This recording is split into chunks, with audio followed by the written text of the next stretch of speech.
आंदोलन चालू आहे त्या आंदोलनातून असं जाणवू लागलं आहे की सरकारला जाग आणण्यासाठी आपला शेतकरी आता जागा झालेला आहे। कारण याच्या पुढे आपल्याला शेतकऱ्यांना आपल्या न्याय हक्कासाठी वेळोवेळी रस्त्यावरच उतरलं पाहिजे, कारण सरकारच्या भूलथापाला आपण बळी पडता कामा नये। दुसरी गोष्ट, या ठिकाणी मीडियाचे पत्रकार असतील ते सुद्धा आमच्या या आंदोलनात बरीचशी चांगल्या प्रकारे प्रसिद्धी बंद करा, कोण म्हणतो देणार नाही, कोण म्हणतो देणार नाही, घेतल्याशिवाय कोण म्हणतो देणार झाले। त्यानंतर तुमचे नुकसान बघा, विमाच्या संरक्षणाचे पैसे तुम्हाला कसे काय मिळतील, ही कशामुळे अडले हे तुम्ही जाणून घेतलंय का? खरं म्हणजे गावागावामध्ये ग्रामपंचायती ज्या आहेत त्या सरकार प्रणित आहेत, म्हणजे जे आता सत्ताधारी आहेत त्यांच्या आहेत, आणि त्यांनी ही स्वयंचलित हवामान केंद्र लावण्यापासून आपल्या जागेतच आपल्याला स्वतःला भाडं मिळालं पाहिजे या दृष्टीने ते थांबवलेली आहे। त्यामुळे लवकरात लवकर कृषी अधिकारी जर इथे आले आम्हाला विनंती करायची आहे की स्वयंचलित हवामान केंद्र लागली पाहिजे, तरच तुम्हाला विम्याचे पैसे मिळतील या ठिकाणी। त्यामुळे ग्रामपंचायतमध्ये जी काय जी आर आलाय त्या पद्धतीने तुम्ही काम करा।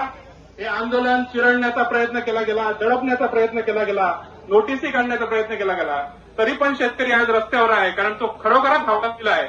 त्यामुळे ह्या आंदोलन कधी पण चिरडलं जाणार नाही। जोपर्यंत न्याय मिळत नाही तोपर्यंत आम्ही राजू शेट्टी साहेबांबरोबर आहोत आणि राहणार।